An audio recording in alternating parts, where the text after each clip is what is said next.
Bago nga tayo magsimula, isang malaking shoutout kay Sir Jamie Boss at 7 at gayon na rin kay Sir Belo Joko, Sir Ronald Berbosidad, Sir Edmond Global Shopnet at gayon na rin sa pamilya ni Alon Families. Maraming salamat po sa pagsuporta sa aking maliit na channel. At nais ko na rin ipromote ang aking Pinoy Viral Sport membership. Maaari nyo ngang pindutin ng join at meron nga yung 3 level. Una na nga dyan ang loyal subscribers at ang amazing subscribers at kayo na rin ang panghuli, ang fantastic subscribers. Once ka nagpa-member kayo ay maraming benefits at priority kayo sa mga shoutouts. Pag-usapan na nga natin ang Gilas Pilipinas dahil nga maganda ang kanilang ipinakita sa kanilang dalawang laban. Una na nga dyan sa Hong Kong at gayon na rin sa Chinese Taipei. Wala nga naging talo ang Gilas Pilipinas sa dalawang laban, kaya naman sa kanilang bracket sa Group B, number 1 na nga ngayon ang Gilas Pilipinas at bukod pa doon, bukod nga sa pagiging number 1 ng Gilas Pilipinas sa kanilang bracket sa Group B, nakuha pa nga nila ang pagiging number 1 sa mga stats, partikular na sa best in performance at gayon na rin sa best assists. Talaga nga namang napakaganda ng ipinakitang performance ng Gilas Pilipinas at na-dominate nila ang first window ng FIBA Asia Cup qualifiers. Si Justin Brownlee nga ang top leader sa best performance at siya ay nag-average ng 32.5. Samantalang sa assist naman nakuha ngayon ni Scottie Thompson na nag-average ng 9.0.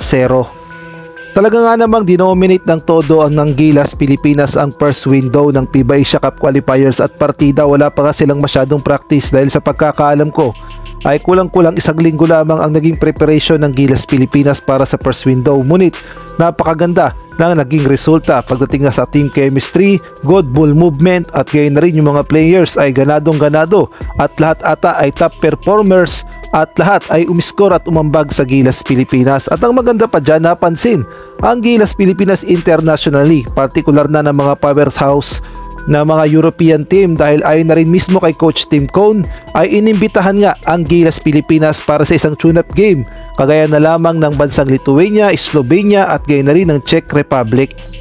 Unahin na nga natin ang Slovenia. Alam naman nating lahat na loaded ito ng mga NBA players at dito rin naglalaro ang NBA superstar ng Dallas Maverick na si Luka Doncic. Kaya naman exciting talaga kung makakaharap ito ng Gilas Pilipinas at kung itatapat kay Justin Brownlee. Ang Slovenia nga ay number 11 sa FIBA World Ranking, kaya naman kapag nakaharap to ng Gilas Pilipinas, expected na natin na napakaganda ng ball movement ng Slovenia dahil European style nga ang ginagamit nila dito. At ang matchup naman pagdating sa mga malalaking players ay lamang talaga ang Slovenia dahil malalaki ang mga players nito at bukod pa doon, bukod sa malalaki na mga shooter pa dahil may tira sa labas at gayon na rin malakas sa loob, kaya naman mapapalaban talaga ang Gilas Pilipinas dito at masasabi nating good learning experience kapag nakaharap ng Gilas Pilipinas ang bansang Slovenia sa isang tune-up game. Ang pangalawa naman ang Lithuania, number 10 sa FIBA World Ranking.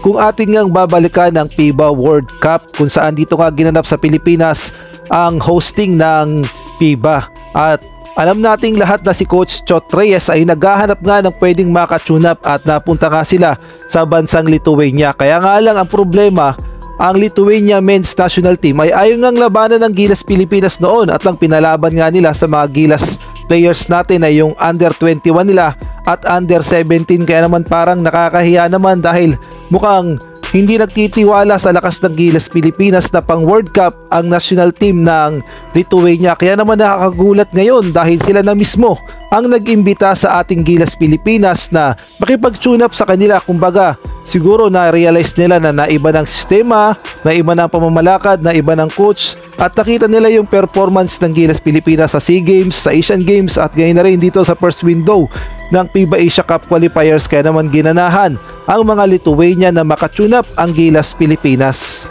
Ang pangatlo naman ang Czech Republic na number 19 sa FIBA World Ranking. Loaded din nga ito ng mga NBA players at masasabi nating maganda ring learning experience sa Gilas Pilipinas kung makakatapat nga nila ang Czech Republic dahil malakas din na team ito at masasabi nating powerhouse sa FIBA World Ranking. Kaya naman mapapalaban dito ang Gilas Pilipinas, partikular na sa pisikalan dahil ang Czech Republic nga ay pisikalan maglaro at bukod pa ron ay mga shooter ang makakalaban ng Gilas Pilipinas sa mga players na ito at gayon na rin pagdating sa pustihan ay mapapalaban si Kai Soto, si Abay at si AJ Edu.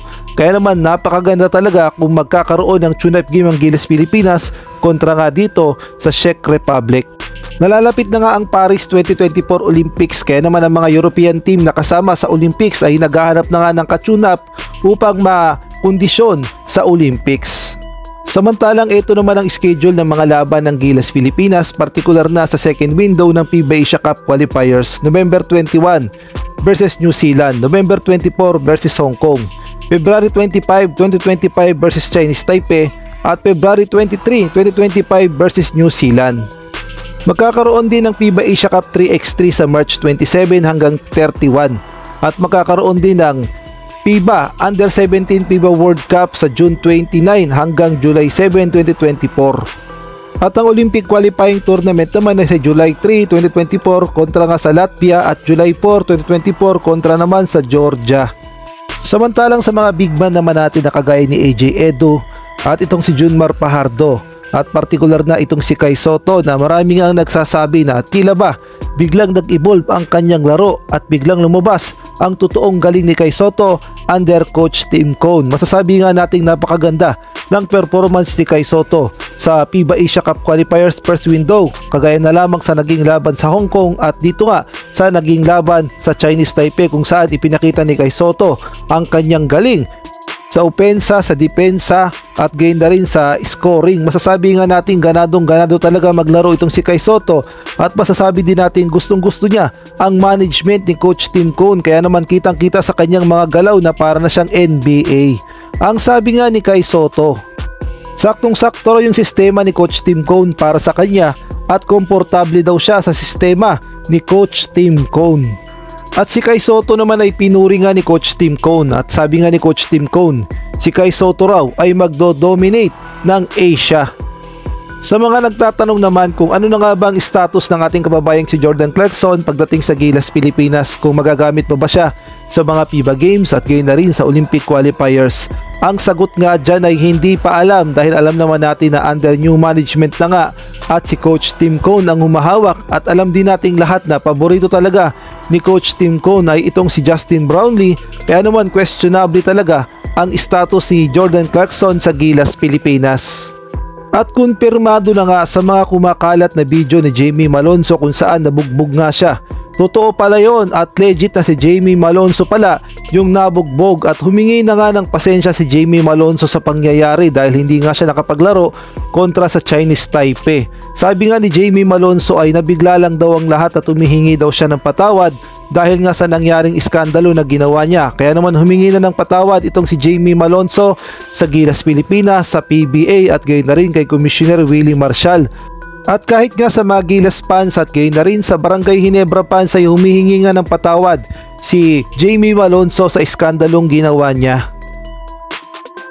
Samantalang matapos naman matalo ang Chinese Taipei sa kamay nga ng Gilas Pilipinas at ayon pa nga sa balita na galing na rin mismo sa Taiwan na ang Chinese Taipei nga ay meron sanang makukuhang reward na tig 1 million pesos each kung mapapatumba nila ang Gilas Pilipinas, ngunit sa kasamaang palad ay hindi nga nila kinaya ang lakas ng Gilas Pilipinas, kaya naman hindi nga nila nakuha ang reward, kaya naman nagpaliwanag itong Chinese Taipei. Kaya naman pakinggan natin ang kanilang panig. Allow them to have too much space for today.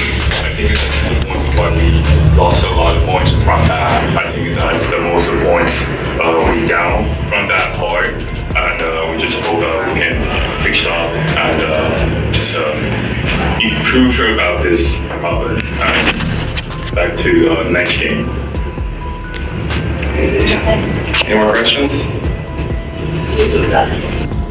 And we gave them allow them to have too much space for today. I think